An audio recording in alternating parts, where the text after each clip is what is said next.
ডেটটা ছিল 10ই জুলাই, ডেস্টিনেশন ছিল কলকাতা। তাই দেরি না করে সকাল সকাল বেরিয়ে পড়লাম। আর ডেটটা শুনে তো তোমরা বুঝতেই পেরে গেছো। আজকে কিন্তু আমি কোনো নেলসের ভিডিও নিয়ে আসিনি, কোনো মেকআপেরও ভিডিও নিয়ে আসিনি।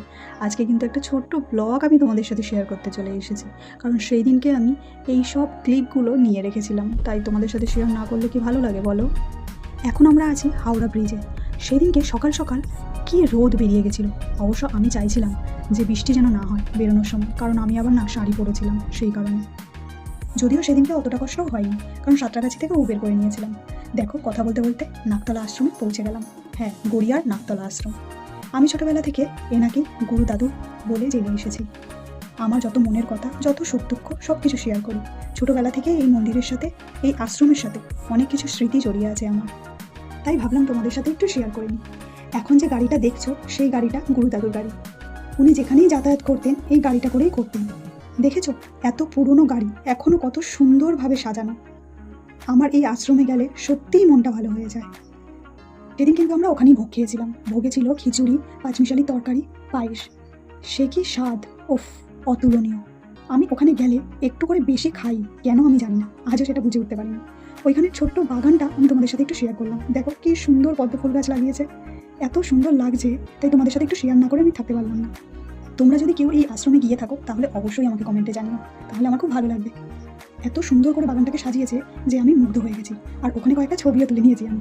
তোমরা তো জানো ছবি তুলতে কি ভালোই না লাগে, তাও আবার ব্যাকগ্রাউন্ডে যদি এত সুন্দর একটা গার্ডেন হয়। আরে না না, শুধু পদ্ম ফুল গাছ নয়, আরও নানা ধরনের ফুল ওখানে ছড়াছড়ি খাচ্ছিল। এ বলে তো আমায় দেখ, ও বলে তো আমায় দেখ, কাকে ছেড়ে আমি কাকে দেখব বুঝেই উঠতে পারছিলাম না। চলো তাহলে এবার মেন জায়গায় যাওয়া যাক। হ্যাঁ, এই হলো আমার গুরুদাদু, আমার দেয়ের গুরুদাদু। কত সুন্দর দেখো বসে আছে, দেখলেই যেন দুটো চোখ জড়িয়ে যায়। আমি এখন ভয়েস ওভার দিচ্ছি, কিন্তু আমার গায়ে এখনও কাটা দিচ্ছে।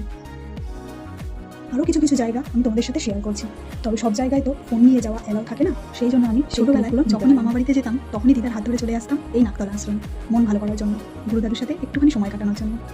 চলো আজকে আরেকটা জিনিস তোমাদের সাথে শেয়ার করি। এই হলো সেই সিঙ্গারার দোকান, যার সিঙ্গারা অতুলনীয়, খুব সুন্দর সিঙ্গারা। তোমরা ট্রাই করে দেখতে পারো। আর দেখো, রাস্তায় যেতে যেতে একটা কিউট একজনের সাথে দেখা হয়ে গেছিলো। কি কিউট লেগেছে আমার, আমি একটা ক্লিপ নিয়ে নিয়েছিলাম। এই বাড়ি ফিরছি, প্রচণ্ড বৃষ্টি হয়েছিল, রাস্তাটা ভেজা ছিল, আকাশটা মেঘলা ছিল, দারুণ একটা ওয়েদার ছিল। ফেরার সময় ওয়েদারটা আরও সুন্দর হয়ে গেছে। জিনিস তোমাদের সাথে শেয়ার করছি। সাঁতরাগাছির অবস্থা দেখো, হাঁটু পর্যন্ত জল গিয়ে ঠেকেছে। আমি তো দেখে অবাক যে কী করে মানুষ এত কষ্ট করে যাতায়াত করছে।